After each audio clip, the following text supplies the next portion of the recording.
Nah, Alhamdulillahirabbil alamin. Allazi khalaqal mauta wal hayata liyabluwakum ayyukum ahsanu amala. Asyhadu an la ilaha illallah wahdahu la syarikalah wa asyhadu anna Muhammadan abduhu wa rasuluhu la nabiyya ba'da amma ba'du. Bapak Ibu semua, peserta webinar GIS Peduli, pertama sekali marilah kita bersyukur kehadiran Allah Subhanahu wa taala karena dengan rahmat, hidayah, inayah dan karunia dari Allah Subhanahu wa taala kita ada dalam webinar pada malam hari ini dengan niat untuk menuntut ilmu yang dengan ilmu itu bisa mendekatkan kita kepada Allah Subhanahu wa taala menjadi orang-orang yang beriman dan bertakwa. Salawat dan salam kita aturkan kepada junjungan kita Nabi besar Muhammad sallallahu alaihi wasallam. Allahumma sholli ala Muhammad wa ala ali Muhammad. Bapak Ibu semua peserta webinar pada malam hari ini, eh pada malam hari ini topik kita sebenarnya sangat menarik ya, bagi kita semua. Ini topik yang mungkin jarang dibahas ya. Jadi nanti mudah-mudahan kita bisa berdiskusi dengan lebih banyak terkait dengan topik kita pada malam hari ini. Dengan tema BPJS-nya Islam. Sebenarnya BPJS-nya Islam ini, BPJS-nya itu hanya sekedar mengambil trennya saja. Yang ma- mana pembahasan kita sebenarnya bukan tentang BPJS-nya, tapi tentang konsep sistem jaminan sosial, ya, sistem jaminan sosial. Nah, salah satu bentuk sistem jaminan sosial yaitu adalah BPJS kalau untuk zaman sekarang.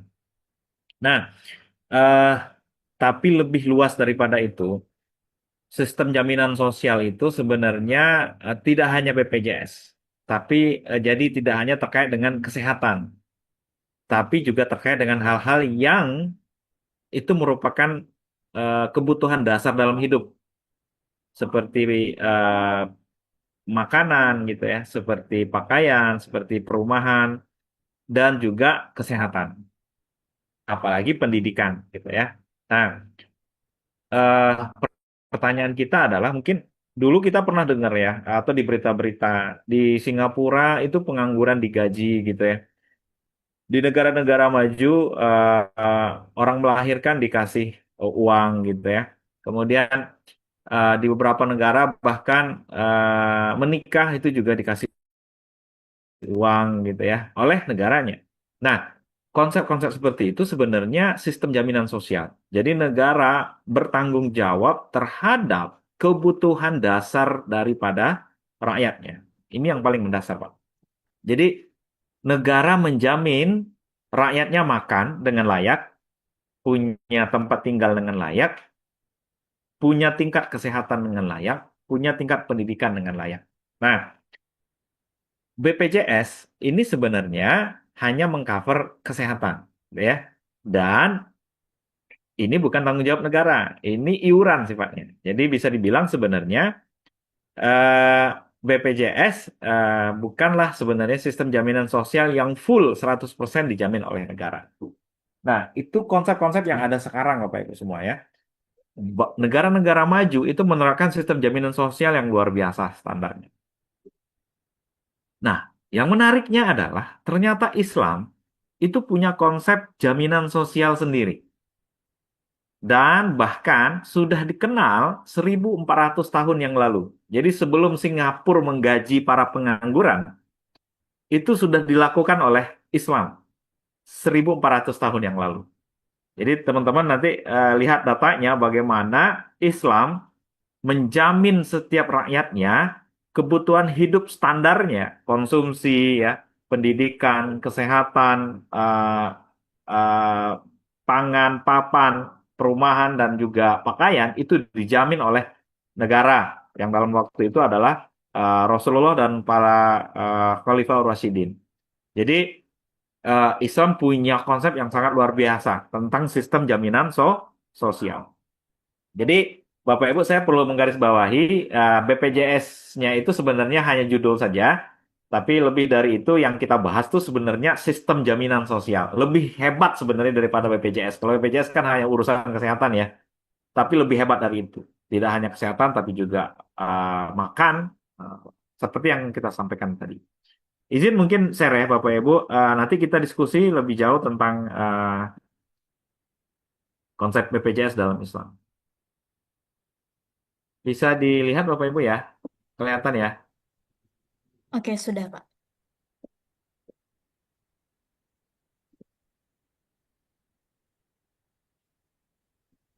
Oke.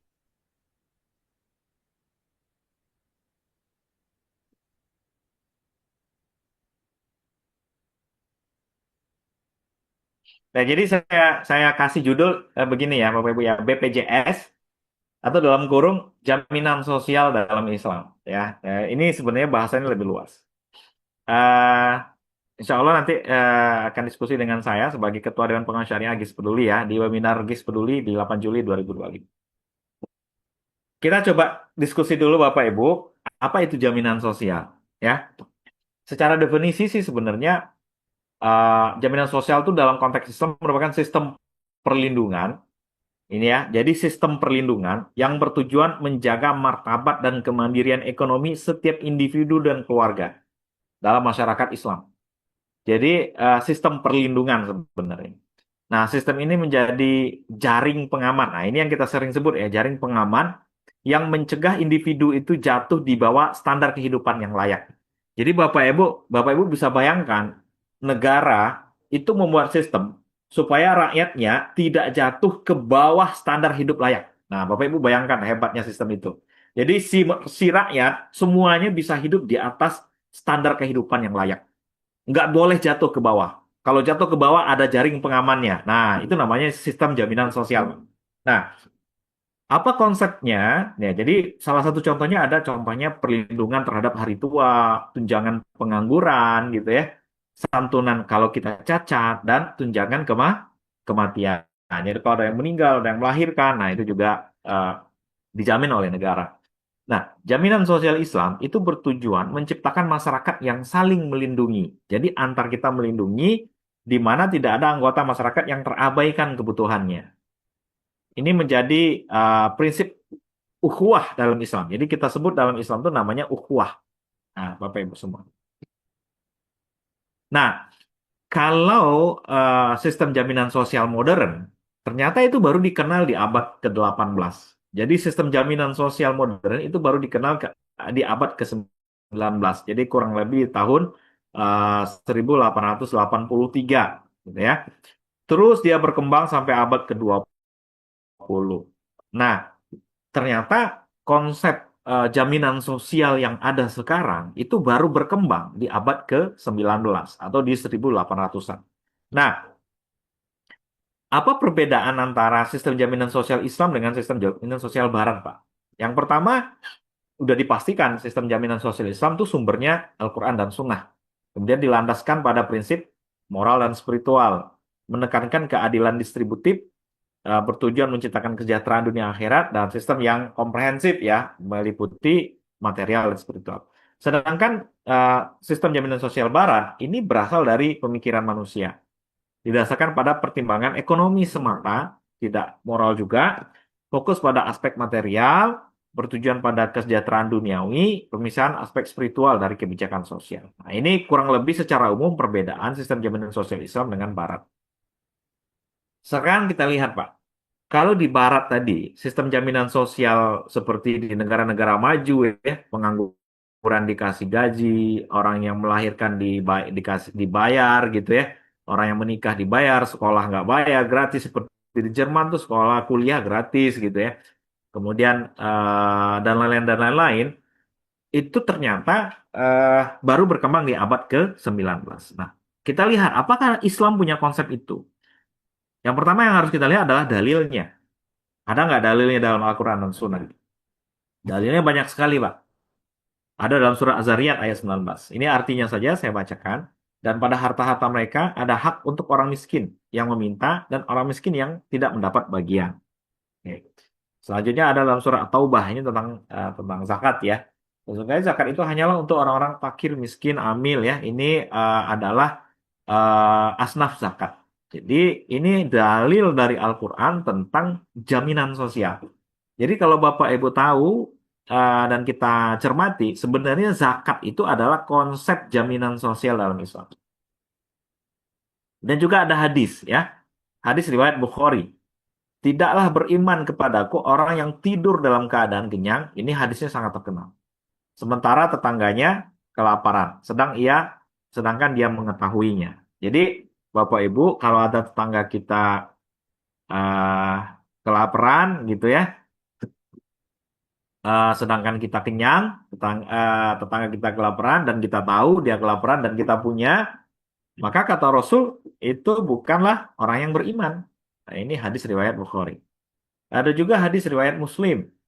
Jadi perumpamaan orang-orang mukmin dalam kasih sayang itu saling mengasihi dan mencintai itu bagaikan tubuh yang satu. Jika satu bagian tubuh sakit, maka seluruh tubuh akan merasakan demam dan tidak bisa tidur atau sakit juga. Ada bahasanya juga begitu. Jadi antara satu muslim dengan muslim yang lain itu Rasulullah mengibaratkan seperti satu tubuh. Jadi kalau ada yang kelaparan, yang lain itu ikut merasakan. Ada yang susah, ada yang nggak bisa sekolah, itu yang lain ikut merasakan. Nah, inilah dalil-dalil dari Al-Quran dan hadis tentang sistem jaminan sosial yang dibangun sedemikian rupa.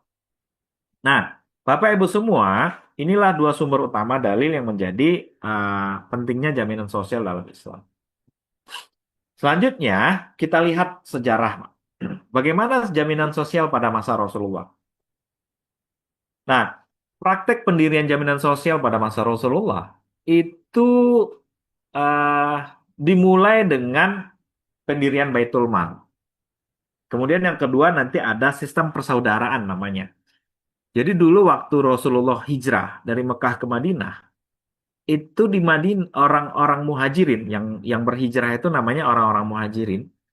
eh, itu nggak punya apa-apa, Pak. Di antaranya ada Utsman, ada Abdurrahman bin Auf. Dua orang ini dulunya orang kaya di Mekah, terus dia hijrah ke Madinah, semua hartanya ditinggalin tuh di Mekah. Ya, semua hartanya jadi benar-benar nol. Dia ke Madinah tuh nol hartanya, posisi hartanya nol. Sehingga mereka ini nggak punya penghasilan. Maka apa yang dilakukan oleh Rasulullah yang pertama? Sebenarnya yang dilakukan oleh Rasulullah yang pertama adalah mempersaudarakan antara kaum muhajirin dengan kaum Ansor, orang Madinah, itu disebut Ansor, kaum Ansor. Nah, persaudaraan ini itu menimbulkan hak atau kepemilikan terhadap aset yang ada di Madinah. Mungkin kita pernah tahu kisah sahabat Ansor ya kepada Abdurrahman bin Auf, yang kaum Ansor menawarkan pertama istrinya, yang kedua hartanya. Jadi kata orang Ansor itu, eh, kamu udah menjadi saudara saya, maka kamu boleh pilih. Kalau kamu mau istri saya ceraikan, saya kasihkan ke kamu. Kalau kamu mau harta saya kasihkan juga ke kamu.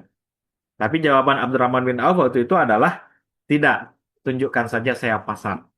Itu jawaban Abdurrahman bin Auf yang paling terkenal. Nah, Bapak Ibu semua, apa yang paling menarik strategi jaminan sosial Rasulullah adalah mempererat ukhuwah.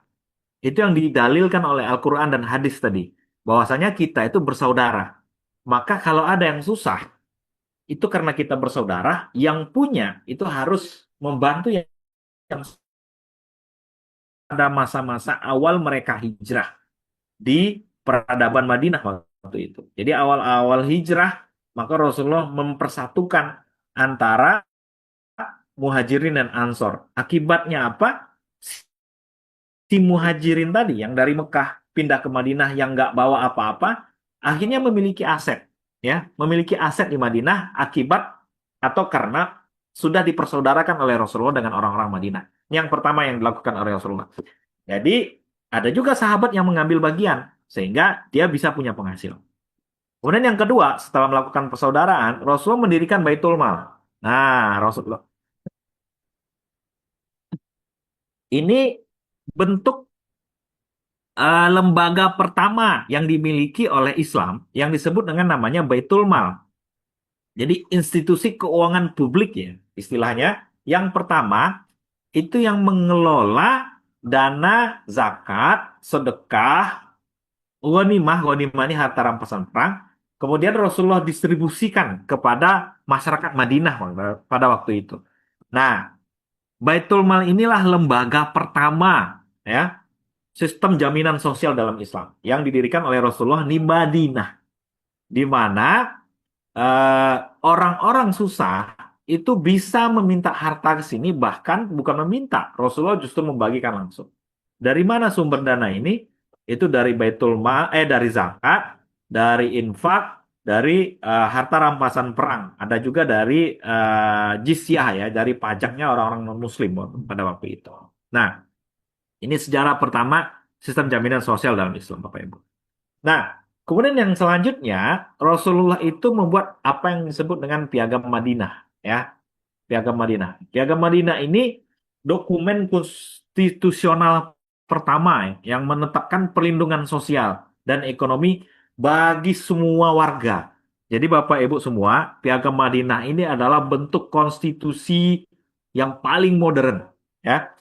Ya kalau kita bisa melihat sekarang zaman sekarang kan ada konstitusi kayak Indonesia tuh punya undang-undang dasar menjamin undang-undang dasar 45 menjamin setiap orang punya hak beragama gitu ya, punya hak ekonomi, punya hak sosial dilindungi oleh negara, anak-anak anak-anak terlantar dilindungi oleh negara. Nah, itu ternyata sudah dilakukan oleh Rasulullah melalui Piagam Madinah, bukan hanya kepada Muslim, tapi juga kepada non-Muslim, yang mengatur tentang jaminan ekonomi, jaminan agama, termasuk jaminan sosial. Jadi semua orang dibantu. Tadi kita bahas tentang Baitul Mal, Pak Ibu ya. Baitul Mal itu juga membantu non-Muslim terkait dengan Piagam Madinah ini. Nah, itu landasan konstitusional jaminan sosial dalam Islam. Jadi Rasulullah itu benar-benar luar biasa, sangat-sangat visioner. Rasulullah mendirikan lembaganya yang disebut Baitul Mal, lembaga jaminan sosial, kemudian dibuat landasan hukumnya untuk mendistribusikan Baitul Mal itu yang disebut dengan namanya Piagam Madinah yang mengcover semua orang yang ada di Madinah waktu itu. Nah, ini jaminan sosial masa Rasulullah Bapak Ibu. Jadi Rasulullah itu membentuk apa ya, pondasi dasar di Madinah dengan mempersaudarakan, dengan mendirikan Baitul Mal, kemudian membuat landasan hukumnya dalam bentuk Piagam Madinah. Sehingga bisa berjalan tuh sistem jaminan sosial pada masa Rasulullah. Bapak Ibu semua, pendirian Baitul Mal, kemudian persaudaraan dan dipayungi oleh Piagam Madinah, dipayungi secara hukum oleh Piagam Madinah, ini berlangsung kurang lebih 10 tahun, Pak, di Madinah. Di masa-masa awal Islam, itu di 1 Hijriah sampai dengan 6 Hijriah, 7 Hijriah, atau 7 tahun pertama Rasulullah di Madinah, ini duit duit jaminan sosial yang ada di Baitul Mal itu sangat terbatas jumlahnya. Karena hanya bersumber dari infak dan juga dari ghanimah. Zakat waktu itu belum ada. Zakat baru disyariatkan Pak di tahun ke-8 Hijriah. Jadi Baitul Mal hanya bersumber dari ghanimah dan harta rampasan perang dan juga dari infak atau sedekah yang dilakukan oleh para sahabat. Nah, baru di tahun ke-8 Hijriah zakat semakin zakat disyariatkan. Maka pendapatan Baitul Mal semakin banyak, ya. Maka semakin banyak orang yang di-cover oleh Baitul Mal untuk sistem jaminan sosial. Nah, itu di zaman Rasulullah Bapak Ibu. Dan ini berlangsung selama 10 tahun. Selama 10 tahun. Kemudian sistem jaminan sosial ini dilanjutkan di masa Khalifah Rashidin. Nah, pertama adalah Abu Bakar. Abu Bakar terkenal dengan kata-kata aku akan apa ya, memerangi orang yang tidak mau bayar zakat. Nah, ini perkataan Abu Bakar yang paling terkenal. Kenapa? Karena Abu Bakar meyakini sistem jaminan sosial zakat itu adalah salah satu pilar yang penting dalam membangun negara Islam atau dakwah Islam pada saat waktu itu. Jadi Abu Bakar menjamin keberlangsungan sistem jaminan sosial dengan kata-katanya yang sangat tegas. Dia akan memerangi orang yang menolak zakat. Padahal Abu Bakar ini orangnya lembut, Pak. Abu Bakar ini orang yang sangat lembut. Ya. Tapi untuk zakat dia sangat tegas. Gitu. Nah, kemudian Abu Bakar juga mendistribusikan zakat secara merata tanpa diskriminasi dan menerapkan prinsip kesetaraan dalam distribusi harta Baitul Mal. Nah, ini di zaman Abu Bakar. Jadi apa yang sudah dibangun pondasinya oleh Rasulullah, oleh Abu Bakar itu diteruskan dengan memaksimalkan pendapatan zakat. Sehingga Baitul Malnya Islam itu semakin banyak. Setelah Abu Bakar meninggal, kurang lebih 2,5 tahun, baru pindah ke Umar, Pak. Jadi Abu Bakar hanya memerintah itu kurang lebih 2 tahun ya, 2 tahun setengah. Kemudian pindah ke Umar bin Khattab. Nah, Umar bin Khattab ini memerintah cukup lama, kurang lebih 10 tahun ya, 10 tahun, kurang lebih 10 tahun. Nah, yang di masa Umar inilah jaminan sosial dalam Islam itu sangat sangat sangat berkembang, ya. Dimulai dari apa? Dimulai dari Umar itu mendirikan apa yang disebut dengan namanya Diwan. Ya, ini Diwan itu kalau dibawakan sekarang itu semacam Kementerian Keuangan. Jadi kalau kalau di zaman Rasul dulu namanya Baitul Mal. Baitul Mal ini adanya di Masjid Nabawi itu sekarang. Kalau sekarang kan Masjid Nabawi. Jadi nggak ada kantornya dulu, nggak ada kantornya. Hanya di Masjid Nabawi dan itu nggak ada apa ya istilahnya, nggak ada sekretariatnya lah. Ya, Baitul Mal itu nggak diurus secara khusus ya, hanya menyatu dengan sistemnya apa ya, sistemnya Masjid Madinah, gitu ya, menyatu dengan sistemnya Masjid Madinah. Nah, kemudian baru di zaman Umar bin Khattab didirikan suatu lembaga khusus namanya Diwan. Nah, Diwan inilah yang kalau sekarang disebut dengan namanya Kementerian Keuangan, Pak. Nah, Kementerian Keuangan ini oleh Umar bin Khattab itu dibentuk hampir di semua wilayah kekuasaan Islam.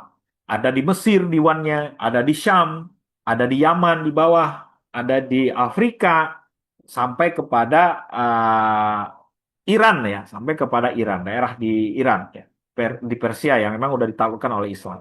Nah, semua itu punya perwakilan.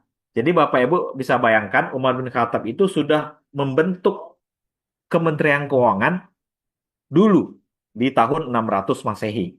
Kemudian tidak hanya membentuk Diwan, tidak hanya membentuk Kementerian Keuangan, Umar bin Khattab bahkan membentuk sistem tunjangan. Jadi memberikan pensiun, memberikan pensiun bagi militer.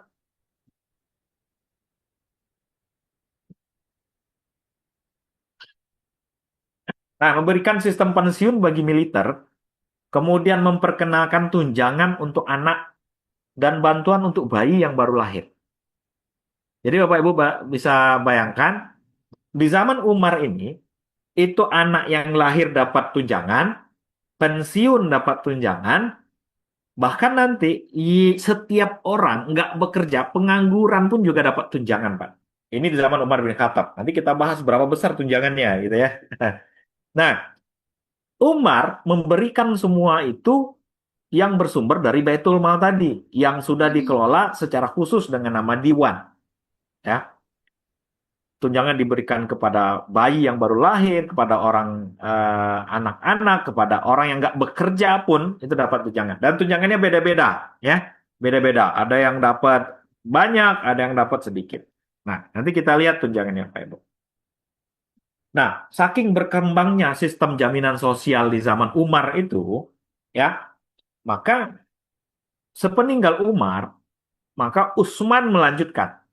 Utsman karena sistem internalnya udah dibentuk oleh Umar, Utsman melanjutkan dengan membangun infrastruktur publik, Pak. Jadi kalau kayak sekarang kan Indonesia lagi sibuk-sibuk membangun infrastruktur, Pak ya, bangun jalan tol, bangun irigasi. Nah, itu berkembang di zaman Utsman bin Affan. Kalau di zaman Umar itu, Pak, karena memang Umar berhasil memperluas wilayah Islam, sehingga banyak pendapatan-pendapatan Islam, Bapak Ibu semua, lahan-lahan Islam, dan berkembang pendapatan eh, khalifah Islam pada waktu itu, karena banyak yang bayar pajak, banyak yang berinfak, banyak yang bayar zakat, maka berkembanglah Islam, berkembanglah pendapatannya. Di zaman Utsman, karena semakin luas wilayah Islam, maka Utsman membangun infrastruktur, membangun irigasi, Pak, membangun sistem produksi.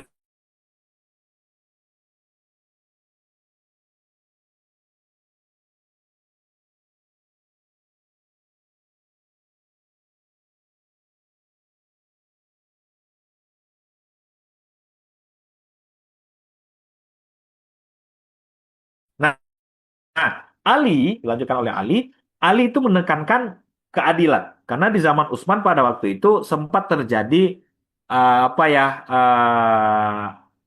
apa apa istilahnya tuh, pejabat-pejabat yang tergoda dengan kemewahan. Karena Islam udah kaya gitu ya, orang banyak duit, ya pejabat-pejabatnya mulai korup, ya, mulai mulai diindikasikan korup. Mulai ada banyak persoalan-persoalan, dan ini sifatnya ujian ya bagi para sahabat-sahabat Nabi pada waktu itu. Nah, baru pada zaman Ali dispiritkan lagi ya, adanya keadilan distributif gitu ya. Kemudian bahkan tunjangannya ditambah dengan ada bagi penyandang disabilitas, bagi yang cacat-cacat dikasih juga tunjangan. Nah, Bapak Ibu semua, dari sejarah ini bisa kita lihat mulai dari zaman Rasulullah ya, dengan membuat landasan payung hukum berbentuk piagam Madinah, mempersaudarakan Muslim antara Muhajirin dan Ansor, kemudian membentuk Baitul Mal, di mana Baitul Mal itu dikembangkan oleh Abu Bakar dan Umar, kemudian Utsman mengembangkan ke infrastruktur, dan Ali mengembangkan kembali konsep tunjangan sampai kepada orang yang cacat pun dapat tunjangan. Ini menggambarkan konsep jaminan sosial dalam Islam itu benar-benar sudah sangat-sangat modern. Bahkan beberapa referensi membilangnya, Bapak Ibu, sistem jaminan sosial yang dilakukan oleh Umar bin Khattab itu yang pertama di dunia. Jadi kalau kita mendengar di Singapura pengangguran dibayar gitu ya, digaji, di Australia juga begitu, itu bukan hal yang baru dalam Islam. Karena itu sudah dilakukan semenjak zaman Umar bin Khattab. Nah, Bapak Ibu semua, ini kurang lebih ya besaran tunjangan yang diberikan oleh Khalifah Umar bin Khattab pada waktu itu. Ini sumbernya dari Sabwari ya. Nah, Bapak Ibu lihat, ini jenis-jenis penerima apa tunjangan ya yang dilakukan oleh Umar bin Khattab. Umar bin Khattab itu membuat klasifikasi. Klasifikasi yang pertama yang dibuat oleh Umar itu adalah sahabat dan keluarga Rasul. Nah, ini yang paling banyak Pak dapat tunjangan. Ada Hasrat Aisyah dan Abbas ya, ini paman Nabi. Masing-masing 12.000 dirham per tahun, Pak. Terus istri-istri Nabi selain Aisyah, ini 10.000 dirham. Ini keluarga Nabi semua, ada Hasan, Ali, Hussein, dan para pejuang Badar. Jadi Umar itu mengkelompokkan keluarga Nabi paling tinggi di atas. Ya. Nah, Bapak Ibu, ini berjalan sebenarnya sampai sekarang harusnya. Kayak habaib-habaib ya, zuriat-zuriat Rasulullah itu cucu-cucu Rasul di beberapa negara, Bapak Ibu, di zaman kekhalifahan sampai ke Khalifah Turki Utsmani dulu, itu tetap mereka mendapat tunjangan. Jadi kayak habaib gitu ya, cucu-cucu Rasul, kalau sampai di zaman Turki Utsmani dulu di 1924, itu mereka masih mendapat tunjangan. Khusus daripada khalifah. Karena mereka adalah keluarga Nabi. Dan ini dimulai dari Umar bin Khattab pada waktu itu. Selanjutnya, Umar bin Khattab tuh ke nomor 4. Ini orang-orang yang mendapat tunjangan juga, yaitu para pejuang, para veteran-veteran militer, Pak. Para pejuang-pejuang perang Uhud, ya. Para pejuang perang Uhud. Nah, ini mendapat masing-masing 4.000 dirham. Kemudian ada kaum-kaum muhajirin, ya, sebelum kemenangan Mekah. Kemudian juga ada anak mantan pejuang Badar yang memeluk Islam. Anak-anak muhajirin yang ikut perang. Nah, ini dikelompokkan oleh Umar bin Khattab. sebagai penerima tunjangan. Nah, bahkan di bawahnya Bapak Ibu lihat, orang-orang Mekah. Nah, ini yang istilahnya yang berkontribusi besar terhadap Islam. Bahkan orang-orang Mekah yang bukan muhajirin, itu diberikan tunjangan 800 dirham. Warga Madinah, warga di sini Pak, jadi siapapun berarti kan, di Madinah itu 25 dinar. Muslim di Yaman, Syria, Irak 200 sampai 300 dirham. Anak yang baru lahir dan yang tidak diakuin masing-masing 100 dirham. Anak bayi aja dapat 100 dirham. Tambahan pensiun untuk kaum muslim. Bukan hanya uang, bahkan gandum, minyak, madu, cuka itu dikasih ya, dikasih Pak. Kuantitas dan jenis barang berbeda-beda di setiap wilayah. Bapak Ibu bisa bayangkan Umar bin Khattab ini ada di Madinah. Tapi tunjangannya itu sampai ke Yaman, Pak. Yaman tuh di selatan, Pak. Selatan Jazirah Arab tuh. Irak itu sebelah timur. Yaman, Suriah di utara. Nah, itu dari Madinah, Pak. Kalau kita hitung, Pak, contohnya Aisyah dan Abbas nih, ini paman Nabi. Ini dapat 12.000 dirham setahun, Pak. 12.000 dirham itu setahun, Pak. Itu kurang lebih 400 juta. Kalau dibawakan ke duit sekarang, Pak. Bahkan ada yang bilang lebih. Ya, kita anggap aja lah 400 juta. 400 juta setahun dapat dari Umar. Kalau di rupiah, kalau dibuat bulanan, itu kurang lebih di angka 37 juta. Sebulan, Mbak. Sebulan, gitu ya. Itu dikasih tunjangan bagi keluarga Nabi, istri-istri Nabi, keluar orang-orang yang pernah ikut mantan-mantan pejuang Uhud. Ini jumlahnya besar. Nah, kita lihat saja, ini kalau bukan masuk ke dalam tabel nih, orang-orang Mekah, Pak. Nah, orang-orang Mekah itu, ini berarti semua orang yang ada di Mekah, itu tunjangannya 800 dirham, Pak. 800 dirham itu setara hampir dengan kurang lebih eh, 4 jutaan. 4 jutaan sebulan. Ya, sebulan ya Bapak Ibu ya, sebulan. Nah, itu orang nggak bekerja dapatnya segitu Pak, gitu ya. Bekerja nggak bekerja dapatnya segitu. Nah, itulah apa istilahnya eh,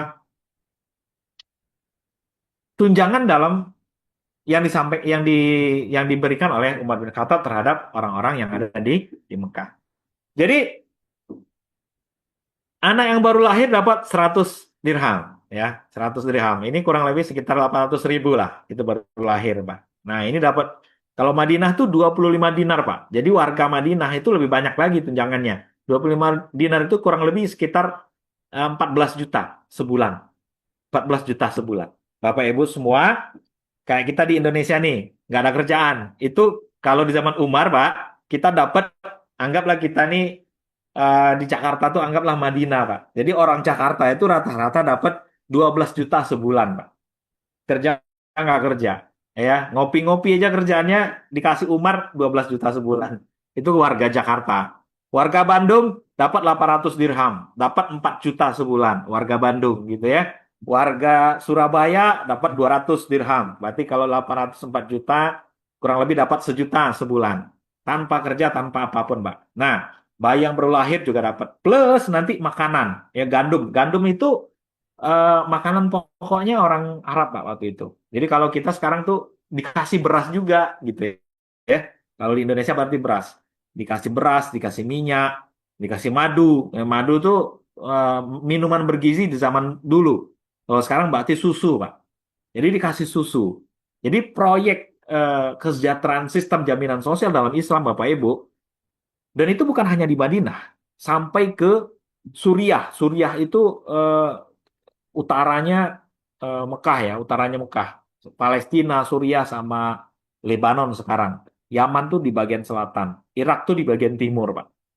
Seluruh ya, bahkan Mesir ya, Mesir juga dapat karena wilayah Islam pada zaman Umar itu benar-benar luas. Nah, Bapak Ibu semua, ini sistem jaminan sosial yang pernah dilakukan oleh Umar bin Khattab di masanya. Jadi orang kerja nggak kerja, ya pengangguran lah istilahnya sekarang itu kalau dia penduduk Mekah dapat 4 juta sebulan. Kalau dia penduduk Madinah 14 juta sebulan. Kalau dia di Irak atau di Suriah atau di Yaman itu bisa mendapat 2 juta sebulan. Anak yang baru lahir dapat hampir antara 1 juta sampai 800 ribu. Baru lahir dapat duit. Baru lahir dapat duit ya. Jadi bapaknya nggak harus mikir untuk biaya operasi sesar lagi, Pak. Ya, ini tentang kesehatan. Bukan hanya uang, bahkan dikasih beras, dikasih minyak, dikasih susu gitu, Pak ya. Dikasih kebutuhan-kebutuhan pokok untuk setiap orang ya, untuk setiap orang. Dan jumlahnya tetap jumlah. Nah, Bapak Ibu semua, data-data ini itu memperjelas ke kita, ternyata Islam memiliki sistem jaminan sosial yang sudah sangat-sangat canggih 1400 tahun yang lalu. Yang zaman sekarang, Indonesia pun masih belum bisa meniru itu, Pak. Contoh kita nih BPJS. BPJS itu kan bukan negara yang ngasih sebenarnya, tapi iuran pula gitu ya, iuran setiap bulan.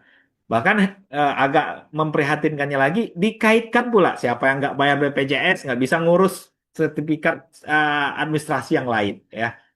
Itu kan sulit sebenarnya untuk diterima gitu ya. Harusnya kalau berdasarkan Undang-Undang Dasar 45, harusnya kebutuhan-kebutuhan dasar rakyat itu negara yang nanggung, Pak. Nah, itu udah terjadi di zaman Islam, ya di zaman Umar bin Khattab dan diteruskan oleh Utsman Ali.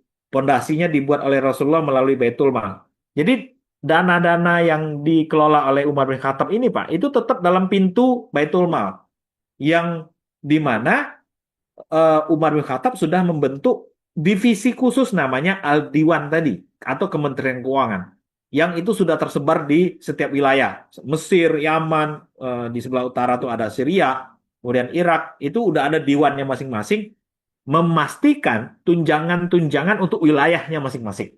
Dengan surat yang dibuat oleh Umar ini SK lah ya. Untuk sahabat Rasul sekian, untuk orang-orang biasa sekian gitu ya. Paling sedikit tuh bayi. Bayi yang baru lahir dapat duit gitu ya. Orang yang cuman nganggur-nganggur aja dapat duit juga gitu ya. Nah, Bapak Ibu bisa bayangkan begitu sejahteranya dan begitu hebatnya konsep jaminan sosial dalam Islam ya yang diberikan oleh para pemimpin Islam di zaman dulu, mulai dari Rasulullah sampai kepada Khalifah Ali bin Abi Thalib. Dan ini berlangsung Bapak Ibu sampai Khalifah Turki Utsmani. Baru berakhir ini 1924. Kurang lebih 100 tahun yang lalu gitu ya. 100 tahun yang lalu ini baru selesai, Pak. Baru nggak ada karena runtuhnya kekhalifahan Islam. Jadi eh, dinasti Umayyah, dinasti Abbasiyah sampai dinasti Turki Utsmani ini konsepnya terus berjalan, ya sistem jaminan sosial terus berjalan. Jadi Bapak Ibu semua itu bagaimana konsep sistem jaminan sosial dalam Islam ya Bapak Ibu semua. Nah, dari mana Umar bin Khattab punya uang untuk membayar semua sistem jaminan sosial itu? Bapak Ibu. Dari mana uangnya? Uangnya yang paling besar tuh dari zakat. Ya, dari zakat. Jadi zakat-zakat para kaum muslimin dikumpulkan oleh Umar dan lain-lain dan lain-lain. Ada juga nanti sumber-sumber yang lain, tidak hanya zakat, tapi juga ada eh, banyak sekali Pak ya, ada namanya eh, infak, sedekah, wakaf, kemudian ada jizyah. Jizyah itu pajak terhadap non muslim. Ada namanya khums. Khums itu adalah harta rampasan perang karena Umar berhasil memperluas wilayah Islam sehingga tanah-tanah taklukan itu jumlahnya banyak.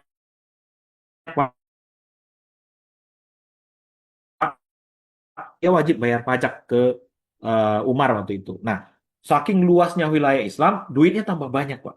Masuk ke Baitul Mal. Makanya Umar bisa membayar semua tunjangan orang-orang ini. Karena Islam semakin luas daerah kekuasaannya pada waktu itu.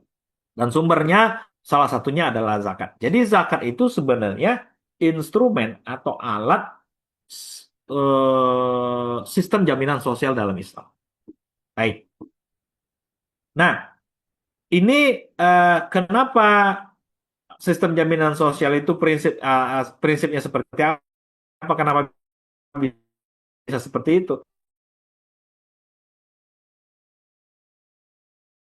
Karena kemudian menanggung. Jadi resiko itu berbagi antar individu, Pak. Nah, ini nanti pindah konsep takaful ini ke dalam asuransi modern, Pak. Ah, ini nanti kita lihat.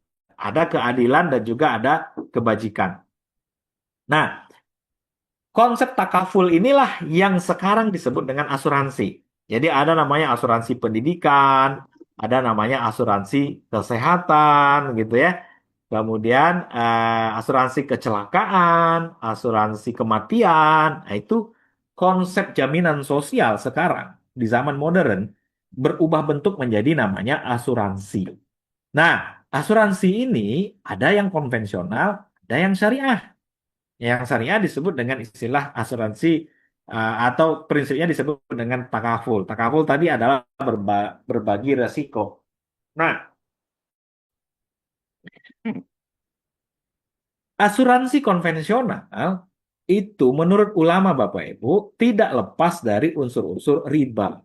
Ada goror di situ, ada maisir, ada transfer resiko, ada profit oriented. Sedangkan asuransi syariah itu nanti ada yang namanya tabaruk, ada sharing resiko, kemudian investasinya kepada yang halal atau non riba. Di situ ada nanti prinsip wakalah dan mudarobah. Terus orientasinya sebenarnya orientasi tahun. Kalau asuransi konvensional orientasinya adalah profit. Nah, prinsip-prinsip inilah yang membedakan Bapak Ibu sistem jaminan sosial yang sekarang disebut dengan istilah asuransi yang membedakan nanti asuransi konvensional dengan asuransi syariah. Nah, itu perbedaannya, perbedaannya. Nanti mungkin Bapak Ibu boleh diskusi ya, boleh kita diskusi di sesi tanya jawab nanti bagaimana kita melihat asuransi-asuransi yang ada saat ini. Nah, ternyata sistem jaminan sosial karena kita saat ini itu bukan negara seperti bagaimana di zaman Rasul dan para sahabat. Namun bukan berarti kita nggak dilindungi oleh konsep Islam, Pak. Bukan berarti sistem pengaman sosial atau sistem jaminan sosial dalam Islam itu bukan berarti tidak ada. Walaupun negara kita bukan negara Islam atau kita nggak dipimpin oleh para khalifah lagi, gitu ya, atau pemimpin Islam. Nah, namun sistemnya tetap jalan sampai sekarang. Ya, sejarahnya itu adalah adanya perkembangan takaful di Indonesia atau perkembangan sistem jaminan sosial yang ini datangnya dari masyarakat, bukan dari pemimpin Islam, karena kita bukan negara Islam. Nah, tahun 79 ya, perusahaan perusahaan asuransi syariah pertama didirikan di Sudan. Ya, jadi ini mulai berkembang namanya Islamic Insurance Company. Kemudian terus berkembang 84 Malaysia mulai mendirikan Syarikat Takaful Malaysia. Kemudian 94 baru mulai ada di Indonesia, Pak. Tapi bukan dari pemerintahnya. Ini murni dari para ulama pada waktu itu. Ya, sama seperti berdiri pertamanya Bank Muamalat ya, yang diprakarsai oleh para cendekiawan Muslim Indonesia dan MUI pada waktu itu. Nah, juga diikutin dengan berkembangnya asuransi di tahun 94. Kemudian 2014. Nah, ini yang paling menarik sebenarnya. 2014 didirikan BPJS, Pak. Jadi eh, BPJS itu tenaga kerjaan. Di 2014 mulai didirikan. Jadi Bapak Ibu bisa bayangkan, di Indonesia BPJS baru ada 2014. Sedangkan dalam Islam itu sudah ada 1400 tahun yang lalu, bahkan sistemnya lebih advance dibanding BPJS. Kalau kita baru hanya kesehatan saja, itu pun di 2014, padahal kita merdeka tahun 45, sudah sangat-sangat lama. Islam itu sudah mendirikannya sudah lama, sudah 1400 tahun yang lalu. Dan konsepnya lebih komprehensif, lebih luas dibanding hanya sekedar kesehatan, ya. Bahkan nilainya lebih besar dan tidak perlu iuran, Pak, ya. Jadi yang dapat tunjangan dari Umar tadi itu nggak ada iuran. Kalau BPJS kita masih iuran, gitu ya. Nah, 2023 eh, itu perkembangan takaful di Indonesia ini semakin besar, Pak ya, ditandai dengan berdirinya asuransi-asuransi syariah. Sekarang banyak asuransi-asuransi syariah. Hampir semua asuransi punya syariahnya sekarang. Syariahnya sekarang. Nah, itu perkembangan apa ya Bapak Ibu ya, perkembangan takaful di Indonesia. Jadi walaupun kita bukan negara Muslim seperti negara Islam seperti bagaimana para sahabat tadi, tapi secara instrumen dia berkembang ya dan dilindungi oleh negara. Nah, Bapak Ibu, kalau kita belajar dari sejarah tadi dan melihat perkembangan jaminan sosial sekarang, ternyata negara itu punya fungsi untuk melindungi rakyatnya atau memenuhi kebutuhan dasar rakyatnya, seperti pengelolaan dana sosial, penyediaan layanan publik, lakukan regulasi dan pengawasan. Kemudian juga BPJS Kesehatan, BPJS Ketenagakerjaan, ada juga namanya program Keluarga Harapan gitu ya, PKH.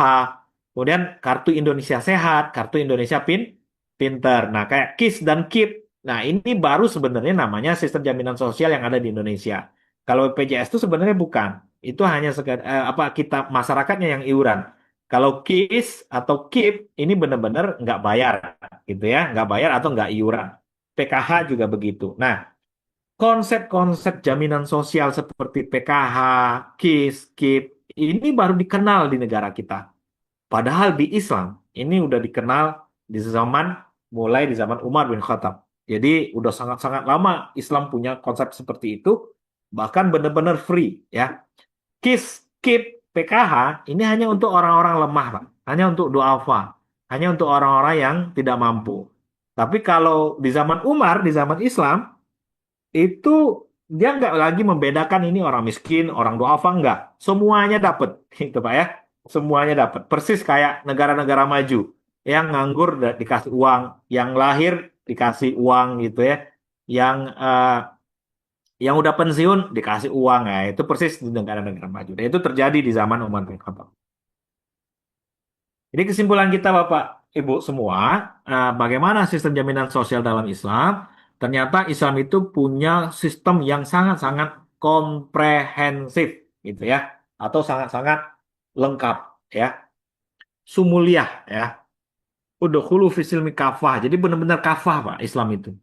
Jadi jaminan sosial dalam Islam itu merupakan sistem yang komprehensif, berakar pada prinsip moral dan cerdas yang telah terbukti efektif berdasarkan sejarah Pak.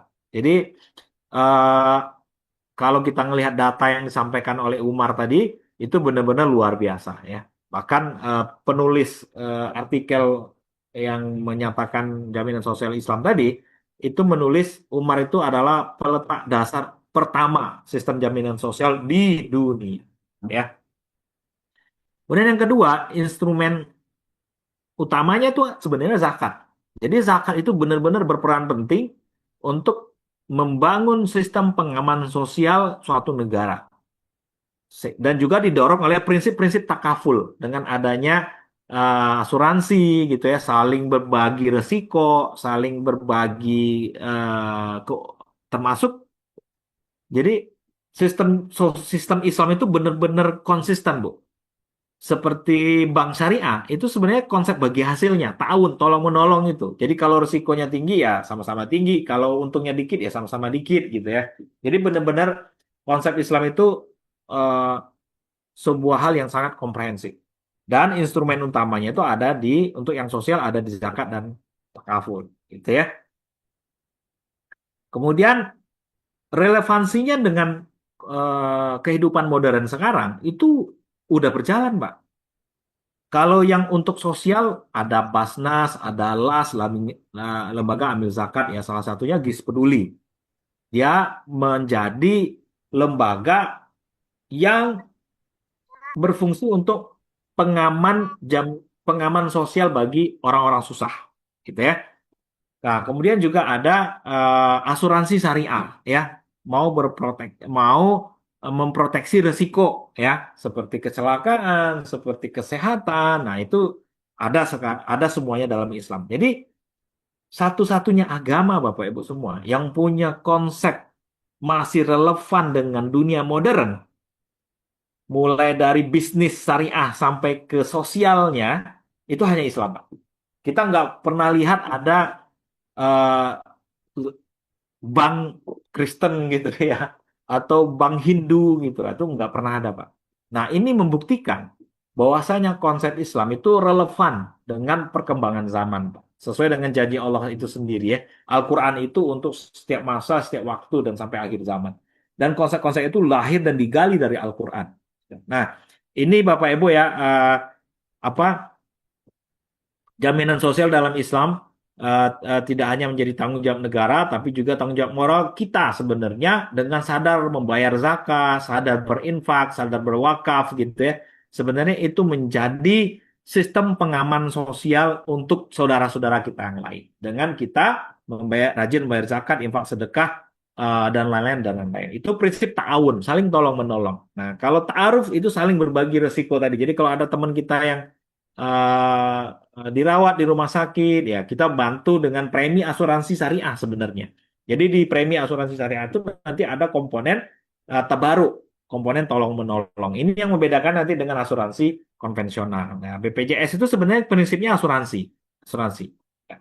Baik, mungkin itu saja Bapak Ibu ya. Eh, eh, Bagaimana sistem jaminan sosial dalam dalam Islam. Jadi kalau kita lihat diskusi apa yang udah kita sampaikan tadi, sebenarnya Islam punya konsep yang begitu luar biasa tentang sistem jaminan sosial. Bahkan sampai detik ini, ya, baik yang berbentuk lembaga amil zakat seperti LAS, baik yang berbentuk proteksi risiko seperti asuransi syariah, itu berkolaborasi untuk menjadi jaring pengaman sosial bagi Muslim yang ada saat ini, walaupun tanpa peran dari pemerintahan Islam secara langsung. Tapi orang-orang Islamnya sudah punya inisiatif dan konsep itu lahir sudah sangat-sangat lama, eh, 1400 kurang lebih 1400 tahun yang lalu. Demikian mungkin Mbak Tika sebagai pengantar ya tentang bagaimana sistem jaminan sosial dalam Islam. Terima kasih, mohon maaf kalau ada salah dan kurang. Jika ada waktu untuk diskusi, mungkin kami serahkan kepada MC. Assalamualaikum warahmatullahi wabarakatuh. Waalaikumsalam warahmatullahi wabarakatuh. Baik, terima kasih banyak Pak Deki atas ilmu yang telah dibagikan. Alhamdulillah teman-teman, semoga apa yang telah dibagikan tadi tentang jaminan sosial di syariat Islam, ternyata BPJS yang di sini dimaksud adalah sistem jaminan sosial yang sudah ada sejak zaman Rasul dan juga para sahabatnya. Nah, bagi teman-teman yang hari ini sudah siap-siap untuk bertanya nih, boleh disiapkan pertanyaannya karena kita akan membuka sesi tanya jawab dan langsung akan dijawab nanti oleh Pak Deki. Jadi disiapkan pertanyaan yang apa ya, yang sulit-sulit pasti Pak Deki bisa jawab, insya Allah. Apalagi banyak Amin, amin, mahasiswa amin. Pak di sini Pak. Oh iya, siap. Mudah-mudahan bisa jawabnya. Amin, insya Allah. Ayo, boleh? Mungkin eh, 5 pertanyaan pertama boleh kami eh, disiapkan lalu ditulis di kolom Zoom boleh nanti saya sebutkan namanya lalu on mic teman-teman. Tadi saya lihat Pak Guntur kayaknya aktif banget nih. Assalamualaikum Pak Guntur.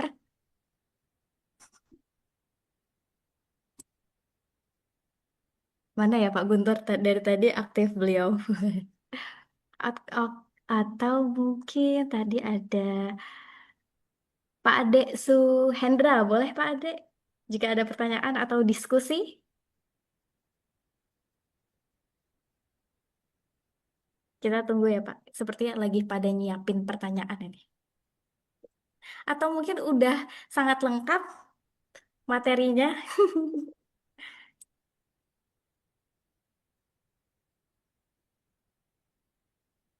Oke, oke. Baik Pak Heri Sutopo, boleh langsung dinyalakan mic-nya. Silakan bertanya langsung ke Pak Deki Anwar. Baik, terima kasih. Assalamualaikum warahmatullahi wabarakatuh. Waalaikumsalam. Waalaikumsalam warahmatullahi wabarakatuh. Alhamdulillahirrabbilalamin. Puji syukur kepada Allah Subhanahu wa taala, serta salawat kepada Nabi. Alhamdulillah, untuk materinya sangat luar biasa, mengulas kembali perjalanan Islam terkait dengan jaminan sosial. Ya, mungkin ini sedikit seperti halnya ketika kita kuliah dulu ya, untuk kajian-kajian yang literasi tentang sistem jaminan sosial, kemudian keuangan publik Islam, instrumen-instrumen pendanaan Islam dari mana. Nah, ini sangat menarik sebagai kajian literatur Islam. Mungkin sedikit pertanyaan bisa nanti mohon dijawab gitu ya. Kalau kita berbicara tentang literatur Islam, kita sangat kaya. Mohon izin Pak pemateri ya, oleh Pak Deki, sangat kaya dengan literatur-literatur Islam, bahkan Barat itu banyak mengadopsi ilmu-ilmu yang diperoleh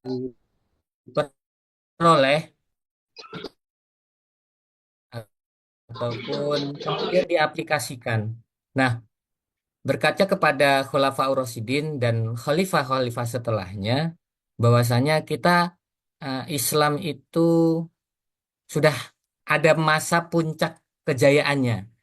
Nah, kita rasa sebab-sebab runtuhnya ataupun sebab-sebab menjadi keterbelakangan itu pastinya ada sebab-sebabnya. Nah, pertanyaan saya, bagaimana kiat kita, ya, kita masing-masing membangun itu semuanya, kemudian pastinya ada stakeholder, kemudian pemerintah, pemangku kepentingan mampu membaca ini bahwasanya kita pernah jaya, khususnya dalam hal jaminan sosial yang bukan hanya kita mengandalkan salah satu instrumen saja. Nah, ini bagaimana dari sudut pandang Pak Deki untuk memberikan kepada kita eh, antara instrumen-instrumen itu, stakeholder, kemudian pemangku kepentingan mampu melihat ini seperti itu. Mungkin itu saja pertanyaan saya. Terima kasih. Wassalamualaikum warahmatullahi wabarakatuh. Waalaikumsalam warahmatullahi wabarakatuh. Waalaikumsalam warahmatullahi wabarakatuh. Boleh langsung dijawab Pak Diki izin. Oh ya, baik Mbak Tika. Pak Heri dari mana Pak Heri? Dari Lampung Pak ya? Iya, Pak. UM Lampung itu apa Pak? Universitas Muhammadiyah Lampung, Pak. Oh Masya Allah. Iya. Salam untuk teman-teman di sana Pak ya. Alhamdulillah, baik kami sampaikan. Baik Waalaikumsalam. Pak Heri. Yang menarik sih sebenarnya saya mencoba menarik sejarah ya ke zaman sekarang. Ternyata nggak pernah putus itu Islam, Pak. Jadi kalau dulu di zaman Rasul dan sahabat itu benar-benar bagus gitu ya. Sekarang itu pun walau walau pemangku kepentingan dalam hal ini pemimpin-pemimpin kita mungkin tidak ngeh gitu ya dengan konsep Islam, bahkan mungkin fobia juga gitu ya. Tapi kita bisa saksikan, Pak, walaupun dia tidak masuk ke wilayah eh, keputusan politik para pemimpin untuk memakai konsep Islam, tapi masyarakatnya justru yang mendorong itu bisa berkembang. Ya, salah satunya kan bank syariah tuh eh, itu datangnya dari bottom up sebenarnya, dari bawah ya, dari para ulama. Diikutin dengan asuransi selanjutnya, diikuti dengan pasar modal, diikuti selanjutnya oleh bentuk-bentuk instrumen-instrumen keuangan Islam yang lain. Kalau keuangan sosial Islamnya juga begitu. Bahkan berkembang barengan, Pak, antara yang komersil dengan yang sosial. Jadi kalau bank, pasar modal, kemudian asuransi, kemudian dan lain-lain pegadaian syariah, itu yang komersilnya diikutin dengan perkembangan lembaga amil zakat, diikutin dengan perkembangan lembaga-lembaga sosial keagamaan masyarakat yang lain. Jadi ini nih barengan naiknya gitu ya, tanpa ada keberpihakan secara serius dari para pemangku kepentingan pengambil keputusan dalam hal ini pemimpin. Itu satu, Pak. Jadi memang Islam itu saya lihat eh, peduli nggak peduli orang yang memimpinnya, dia tetap akan berkembang, dia tetap akan jalan. Itu yang saya perhatikan di lapangan, Pak ya. Eh, itu satu. Kemudian yang kedua, saya saya eh, pernah ngobrol dengan salah satu pemangku kepentingan Bank Indonesia lah, saya bilang begitu. Waktu COVID dulu, Pak. Pak Heri ya. Waktu COVID 2020-2021, Pak. Mungkin Pak Heri kalau sempat perhatikan, eh, pemerintah tuh nggak punya duit, ya kan? Pemerintah nggak punya duit. Maka Sri Mulyani waktu itu Gubernur Bank Indonesia, Ketua OJK, itu rame-rame, Pak, fasih ngomong tentang zakat. Itu fasih banget. Bahkan saya diskusi dengan tadi yang saya omong, saya diskusi dengan salah satu eh, ketua perwakilan Bank Indonesia, itu ngomong zakat dengan saya sama kayak ketua Basnas ngomong zakat, Pak. Di situ saya mulai ngeh, wow, gitu ya. Mereka ini, Pak, baru mulai melirik Islam itu kalau sudah pelurunya habis, Pepet. Pak. Iya, Iya, pelurunya habis. pepet, Pak. Pak Heri bisa flashback lagi tuh di YouTube. Pada saat COVID itu rata-rata tuh Sri Mulyani, Gubernur BI, Ketua OJK gitu ya. Bahkan saya mengalami secara langsung kami face to face ngomong, mereka tuh melirik tuh zakat, Pak, solusinya. Karena negara udah nggak punya uang lagi. Bahkan anggota DPR solusinya cetak uang katanya kan. Nah, kalau bumper utama ternyata itu ada dalam Islam yang punya. Mereka nggak punya dana itu, Pak. Yang punya tuh cuma Mm-mm. Islam. Nah, begitu baru sadar mereka. Kalau Islam punya sistem yang negara belum sampai ke situ. Islam punya, Pak. Islam punya. Dan itu saya buktikan langsung di depan mata kepala saya dan saya lihat fenomena media di waktu kita COVID krisis ekonomi kemarin, mereka rame-rame melirik itu, Pak. Nah, cuman untuk menjadikan dia sebagai memiliki kekuatan konstitusi. Nah, inilah dibutuhkan orang-orang Islam ada di politik sebenarnya. Jadi kalau kita mau melihat perkembangan Islam ini nggak bisa hanya satu variabel, Pak. Variabel Iya. ekonomi saja atau variabel sosial saja. Tanpa mempertimbangkan variabel politik, ini agak berat. Jadi kita akan terus Ya, berjalan secara apa ya, bincang secara ya. ya, secara kultural saja akhirnya, Pak. Dan ini Ya. memang agak lambat, Pak Eri. Jadi eh, upaya yang perlu kita sampaikan kepada pemangku kepentingan pengambil keputusan, kalau saya sih melihatnya eh, dimulai dengan edukasi-edukasi seperti ini. Ini walaupun sederhana sih sebenarnya, sederhana kita Iya. melakukan webinar gitu, Pak. Tapi setidaknya ini udah upaya lah, sama lah kayak eh, sebenarnya Allah itu kan nggak melihat sukses atau nggak suksesnya upaya kita. Tapi Allah tuh melihat sebagaimana sejauh mana kita berikhtiar untuk menyampaikan pesan-pesan ini kepada siapapun gitu ya. Sama kayak semut yang memadamkan apinya Ibrahim gitu, Pak ya. Apinya Nabi Ibrahim kan kurang lebih begitulah, Pak. Walaupun semut itu nggak yakin akan bisa memadamkannya, tapi dia punya jawaban nanti sama Allah apa yang udah kamu lakukan gitu, Pak. Nah, kalau Ya. saya secara pribadi melihatnya begitu. Jadi eh, kita nggak bisa memastikan secara efektif upaya apa yang bisa dilakukan, tapi yang bisa kita lakukan saat ini apa dan secepat mungkin itu harus kita lakukan, Pak.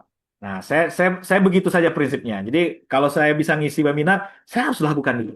Ya, kalau Siap. menunggu semuanya keren gitu ya, negara bisa langsung efektif melakukan itu, mungkin akan butuh waktu, mungkin akan butuh waktu. Tapi upaya-upaya yang sampai ke situ pasti dimulai dari tangga-tangga kecil yang bisa kita lakukan. Nah, mungkin dengan kelompok-kelompok kecil Pak Heri ya di Universitas Muhammadiyah itu bisa terus dikembangkan, Pak, sebagai bentuk edukasi. Karena memang penelitian riset terakhir tentang literasi keuangan syariah kan sangat-sangat masih rendah gitu, Pak. Sangat masih rendah. Secara riset itu masih rendah memang.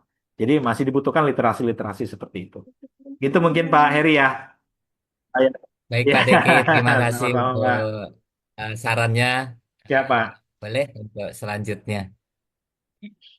Baik, terima kasih Pak Heri Sutopo atas pertanyaannya dan terima kasih Pak Diki sudah menjawab pertanyaan dari Pak Sutopo. Kemudian selanjutnya ada pertanyaan dari Kak Deka. Silakan Kak Deka, boleh on mic-nya? Baik, Kak, terima kasih atas kesempatannya. Sama-sama. Perkenalkan, saya Deka dari Palembang. Izin bertanya, Kak, Pak, pertanyaan saya ini mengenai BPJS yang diterapkan di Indonesia sekarang. Nah, apakah BPJS yang diterapkan di negara kita saat ini itu sudah sesuai dengan syariat Islam? Bagaimana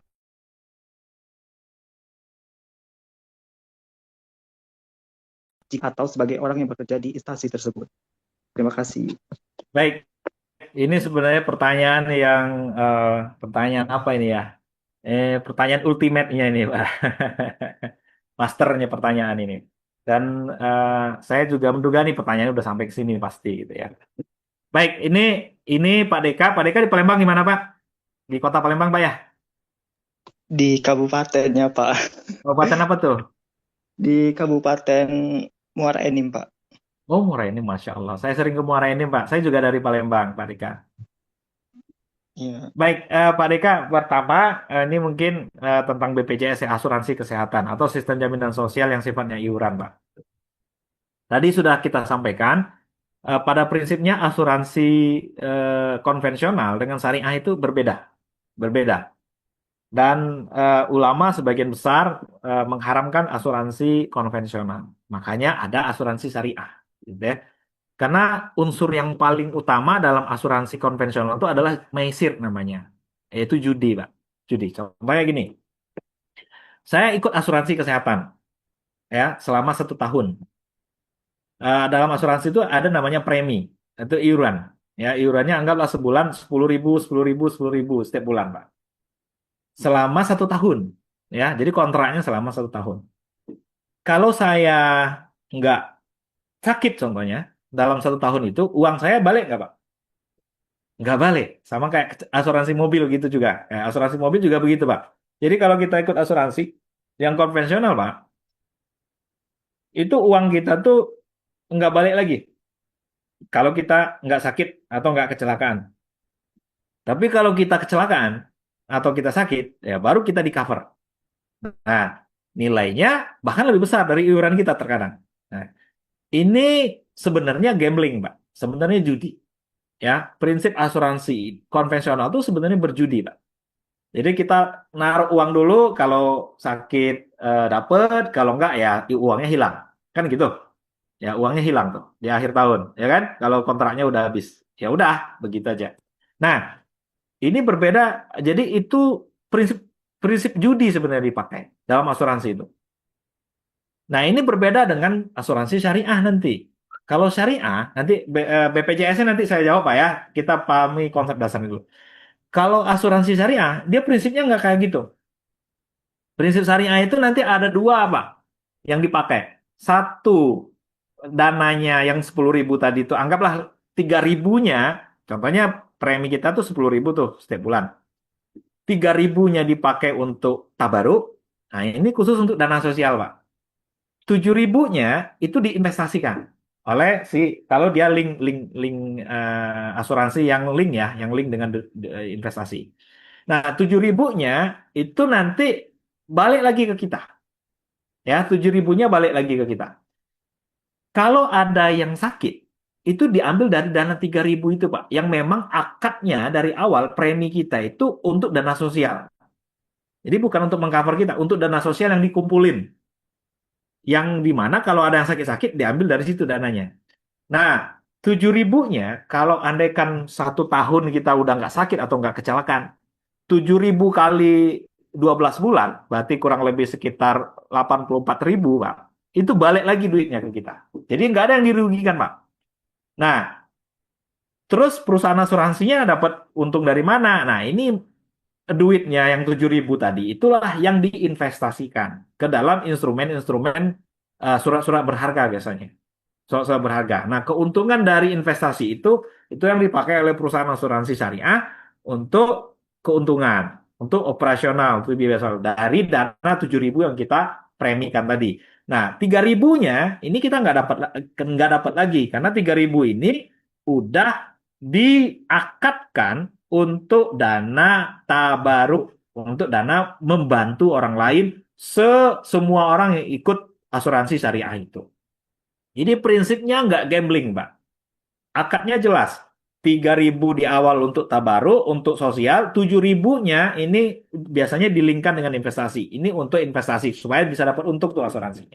Nah, begitu prinsip dasar perbedaan asuransi syariah dengan asuransi konvensional. Kalau konvensional, dia nggak gitu. Duitnya kalau sakit dibayarin, kalau nggak sakit, dan duitnya hilang. Atau nggak kecelakaan, duitnya hilang. Gitu kan. Nah, gitu Pak ya. Itu prinsip dasarnya. Sekarang BPJS. Nah, BPJS itu prinsipnya asuransi. Namanya asuransi kesehatan. Dan asuransi kesehatan yang dipakai prinsipnya persis seperti asuransi kesehatan konvensional. Dulu MUI sempat mengeluarkan fatwa kalau BPJS haram. Sempat, Pak.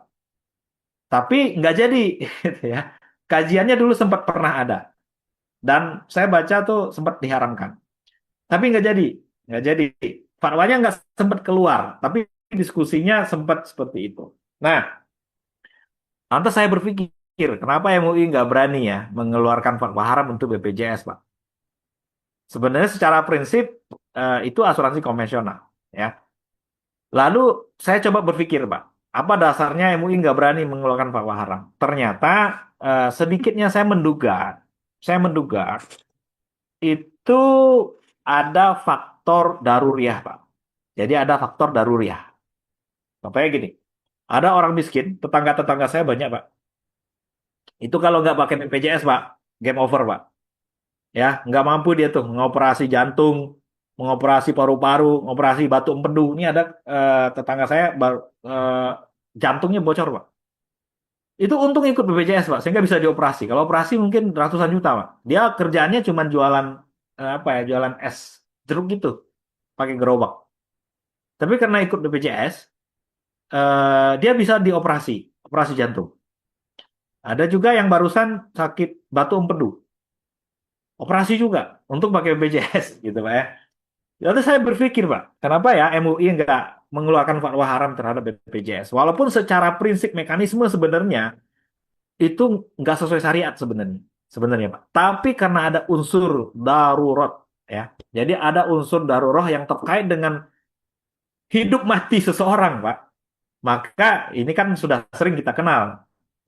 Babi aja bisa halal kalau itu menjadi ancaman kematian bagi seseorang. Nah, jadi berdasarkan menurut saya, Pak ya, menurut saya, tapi MUI nggak mengeluarkan alasannya apa.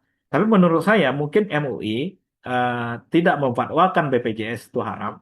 Salah satu pertimbangannya ada darurat, ada unsur darurat tadi. Jadi orang-orang yang tidak mampu mengakses ke kesehatan, layanan kesehatan yang layak, maka BPJS solusinya bagi mereka, ya, dengan iuran 10.000, 20.000, 30.000 sebulan, mereka bisa operasi jantung gitu ya, operasi batu empedu, operasi hati dan lain-lain yang tercover oleh iuran itu sendiri.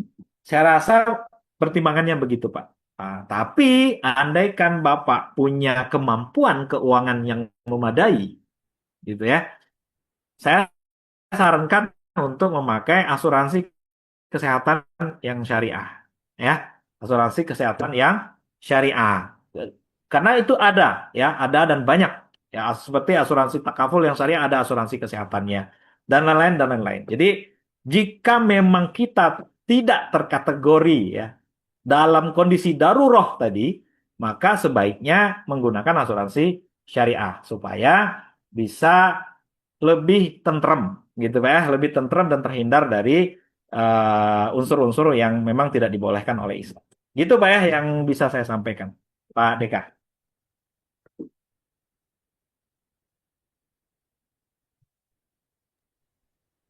Baik, Alhamdulillah. Semoga tadi Pak Deka memahami apa yang telah dijawab oleh Pak Deki. Halo, Pak Deka, apakah terdengar suaranya? Oke, baik. Terima kasih Pak sudah dijawab di Zoom.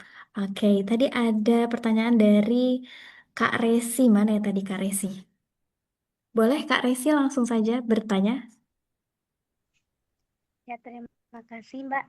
Izin untuk bertanya ya Pak. Eh, Bagaimana peran zakat, infak, dan sedekah dalam mendukung jaminan sosial umat? Oke, baik. Terima kasih Bu Resi atas pertanyaannya. Boleh langsung dijawab Pak Diki? Ya, terima kasih Mbak Resi. Jadi tadi sudah kita sampaikan di materi, Mbak Resi, tanpa zakat, infak, sedekah, itu jaminan sosial dalam Islam nggak bisa jalan. Nah, itulah kuncinya. Jadi kalau zakatnya bagus, infaknya bagus, sedekahnya bagus, maka jaminan sosial dalam Islam akan cepat berkembang. Jadi, karena sumber dana daripada mensantuni orang-orang yang kesusahan ini sumbernya pasti dari zakat, infak, dan sedekah, gitu ya, bukan dari hasil yang lain. Nah, itu sudah dilakukan dari semenjak dulu oleh Rasulullah dan para sahabat sampai saat ini juga ya, seperti GIS Peduli itu bisa menyantuni banyak sekali para duafa, program-program kemanusiaan, program-program sosial itu karena ada zakat, infak, sedekah yang dilakukan oleh kaum muslimin sehingga dia bisa terus berkembang dan lebih baik. Jadi peran zakat, infak, sedekah itu sangat-sangat krusial bagi sistem jaminan sosial dalam Islam. Itu ya, Mbak Resi ya. Baik, Alhamdulillah. Bagaimana Bu Resi, apakah sudah terjawab pertanyaannya tadi? Alhamdulillah sudah, Mbak. Terima kasih, Pak. Oke, Alhamdulillah. Baik, selanjutnya dari pertanyaan dari Kak Nando Pranata. Boleh silakan Kak Nando langsung ditanya on mic-nya. Baik, izin Pak. Assalamualaikum warahmatullahi wabarakatuh. Waalaikumsalam warahmatullahi wabarakatuh. Salam warahmatullahi wabarakatuh. Perkenalkan Pak, nama saya Nando Pranata dari Bengkulu. Pak, saya ingin bertanya, apa peran BPJS dalam meningkatkan aksesibilitas dan kualitas layanan kesehatan di daerah-daerah terpencil atau pedesaan di Indonesia? Terkadang banyak yang kita lihat ya keluhan dari masyarakat dari daerah terpencil itu tidak merata kesehatannya Pak. Ini gimana konsepnya Pak? Apa daerah tersebut tidak memenuhi standar atau gimana Pak dalam sistem BPJS yang ada di daerah terpencil Pak? Terima kasih. Baik. Pak Nando, langsung dijawab ya, Mbak Tika ya? Iya, silakan Bapak. Ya, baik. Pak Nando, ini sebenarnya lebih ke mekanisme BPJS-nya, Pak ya. Jadi saya terus terang saja, kalau untuk mekanisme BPJS, kenapa tidak sampai ke daerah-daerah, ke pedesaan, saya mungkin tidak terlalu tahu, Pak ya. Karena apa alasannya tidak sampai ke sana, gitu. Jadi tidak memenuhi standar atau gimana, nah itu juga saya juga tidak terlalu paham, Pak, karena mungkin BPJS punya regulasi tersendiri, kenapa dia nggak sampai ke sana, atau apa jenis-jenis yang tercover. Mungkin orang-orang di daerah terpencil mungkin nggak banyak sakit kali Pak ya. Yang banyak sakit kan orang-orang kota gitu ya, stres, makanannya junk food semua gitu ya. Kemudian udaranya nggak bersih ya. Kalau orang-orang daerah mungkin atau di desa-desa atau di terpencil ya kan oksigennya bagus, kemudian makanannya alami semua, stresnya nggak ada, target yang mau dikejar juga nggak ada gitu ya. Jadi bisa lebih sehat mungkin Pak. Tapi kalau teknisnya saya tidak tahu Pak Nando karena mungkin ini lebih ke teknis operasional yang ada di BPJS-nya. Itu mungkin Mbak Tika ya. Oke, baik.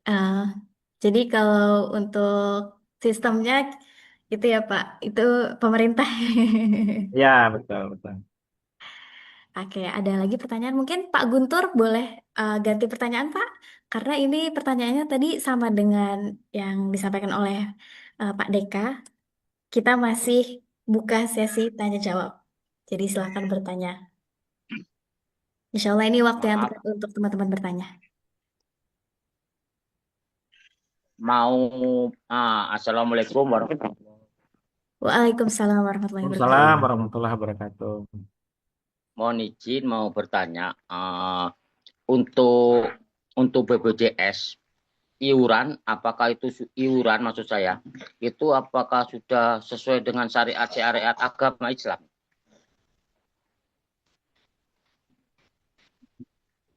Itu saja Mbak Halo? pertanyaannya. Iya. Ya, halo Pak ya. Ya itu aja. Kedengaran? Yang kepikiran itu aja saya. Oh iya, baik. Terima kasih Pak Guntur. Silakan ditanya Pak Diki. Terima kasih. Baik. Tadi mungkin sudah saya coba jelaskan Pak ya. Kalau sebenarnya BPJS itu masuk ke dalam kelompok asuransi konvensional. Nah, menurut para ulama, asuransi konvensional itu ada unsur maisir namanya, unsur judi. Yang judi itu bukan, yang judi itu sama lah kayak kita main kayak orang berjudi, Pak. Kan ada uang yang harus disetor dulu. gitu ya. Ada uang disetor, terus kita main, ada kejadian siapa yang menang dia yang dapet, yang nggak menang ya nggak dapet uang. Nah, sebenarnya asuransi itu begitu. Jadi yang sakit, yang kecelakaan dapat uang, yang nggak terjadi apa-apa ya nggak dapat apa-apa, uangnya padahal udah dikasihkan gitu ya. Nah, BPJS itu sebenarnya konsepnya begitu, ya, lebih ke asuransi konvensional. Jadi prinsipnya sebenarnya maisir BPJS itu, Pak. Jadi judi sebenarnya. Namun tadi saya sampaikan karena ada unsur daruroh, daruroh itu adalah darurat. Kayak tadi saya sampaikan, ada orang-orang yang memang nggak mampu mengakses operasi jantung atau operasi eh, sekarang yang banyak itu cuci darah ya. Cuci darah kalau diuangkan itu kan orang-orang nggak mampu nggak bisa itu Pak bayarnya. Dan itu kalau nggak cuci darah mati dia gitu ya. Jadi dalam Islam nanti ada istilah sesuatu yang haram itu bisa halal karena ada unsur darurat, ya, darurat. Nah, saya melihat BPJS yang diterapkan sekarang itu lebih kepada unsur daruratnya itu. Nah, kalau bagi orang-orang yang tidak mampu, kalau bagi orang-orang yang tidak mampu, tapi kalau bagi orang-orang yang mampu, Pak, itu sebaiknya kalau bisa dihindari, dihindari. Pindah ke asuransi yang syariah, ya. Jadi layanan kesehatan asuransinya pakai yang syariah. Kalau bagi orang yang mampu, ya. Jadi daruroh itu hanya berlaku bagi orang-orang yang memang kondisinya tidak memungkinkan dia kalau tidak pakai BPJS, ya. Itu Pak Guntur ya. Jadi iurannya itu sendiri sebenarnya prinsip-prinsip maisir sebenarnya ada di situ. Sebenarnya ada di situ. Prinsip-prinsip judi ya, Pak ya, ada di situ. Tapi karena ada unsur darurat tadi, darurat, jadi dia eh, apa prinsip maisirnya karena nggak ada pilihan yang lain, maka dia dibutuhkan ya bagi orang-orang yang tidak mampu. Tapi bagi orang-orang yang mampu saya sarankan tidak perlu, tidak perlu untuk menggunakan BPJS. Ya, mungkin kalau mau pakai BPJS bisa pakai yang syariah, gitu ya, asuransi syariah. Itu mungkin Pak Guntur ya. Ya, terima Mudah-mudahan kasih bisa Pak Ustadz Diki. sama-sama Pak Guntur. Terima kasih Pak Guntur sudah bertanya. Oke, teman-teman, ada lagi yang ingin ditanyakan atau didiskusikan? Oh ya, Pak Diki, tadi terkait BPJS Syariah itu maksudnya BPJS Syariah atau mungkin ada nama asuransi lain? Saat ini belum ada BPJS syariah Mbak Tika. Oh, jadi Jadi memang baru hanya asuransi ada lain. satu, BPJS Hmm. saja. Nah, yang syariah itu maksud saya asuransi syariah itu banyak. Ada banyak di Indonesia banyak. Nah, asuransi syariah itu ada yang tentang kesehatan. Ya, BPJS itu kan kalau BPJS kesehatan itu sebenarnya sama prinsipnya dengan asuransi syariah. Jadi kita tinggal milih saja, mungkin nggak ikut BPJS kesehatannya, tapi ikut asuransi syariah X contohnya. Contohnya asuransi takaful. Asuransi takaful itu punya eh, produk yang khusus kesehatan. Jadi kita ambil premi yang itu. Ya, itu maksudnya Mbak Tika. Tapi kalau yang BPJS syariahnya nggak ada. Saat ini belum ada. Mudah-mudahan ada ke depannya. Amin. Jadi tadi yang telah disampaikan sama Bapak bahwa kayak zakat, infak, sedekah itu ternyata memang bisa membantu masyarakat, terutama yang asnaf ya Pak, sebagai pengganti istilahnya pengganti BPJS. Mungkin di beberapa kalangan orang tidak membayar BPJS, tapi mereka zakat, infak, sedekah juga ya Pak. Jadi itu sama aja kan ya Pak? Betul sekali, Mbak Tika. Jadi bagi Bapak Ibu yang mampu, tunaikan zakatnya yang wajib, yang sunnah ada infak sedekah. Karena itu menjadi sistem pengaman sosial bagi orang-orang yang tidak mampu. Gitu ya. Kalau BPJS mereka masih harus bayar kan, masih Betul, harus betul. iuran karena nggak mampu juga. Nah, itu dibantu oleh dana-dana zakat dan infak yang ada di yang sudah ditunaikan oleh muslim-muslim yang lain yang diberi kelapangan rezeki oleh Allah. Itu Mbak Tika. Betul sekali Mbak Tika. Oke, baik. Bapak, ini Pak Deka mau bertanya lagi. Silakan Pak Deka. Baik, Mbak Tika, terima kasih untuk kesempatannya.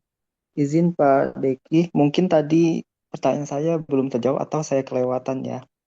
Nah, mengenai peserta kan disarankan kalau tidak dalam keadaan darurat untuk tidak mengikuti eh, apa asuransi tersebut ya Pak. Bagaimana hukum untuk orang-orang yang bekerja di instansi yang berupa asuransi tersebut? Apakah sama seperti hukum bekerja di bank atau bagaimana itu Pak? Terima kasih. Baik, Pak Dekan. Eh, Pada prinsipnya, orang yang bekerja di lembaga yang tidak sesuai dengan syariat Islam itu tidak dianjurkan memang, Pak. Sama. Jadi kalau ditanya apakah sama dengan hukum kerja di bank, jawabannya sama, Pak. Sama. Tapi levelnya beda. Kayaknya lebih parah yang di bank karena dosa riba jauh lebih tinggi dibanding dosa judi, Pak. Jadi asuransi itu lebih ke judi, Pak, bukan ke riba. Kalau bank itu riba. Nah, kepala premannya dosa muamalah ini tuh riba, Pak. Jadi riba tuh menempati posisi nomor satu. Ya, ada dalilnya banyak banget. Dalilnya banyak, Pak. Ya, mungkin nggak bisa saya sampaikan dalilnya di sini. Jadi dosa riba tuh nomor satu. Baru diikutin di bawahnya tuh ada goror, ada maisir, ada talaki rukban, ada tadlis gitu, Pak ya. Itu diikutin. Itu level-level dosanya sampai ke bawah tuh begitu.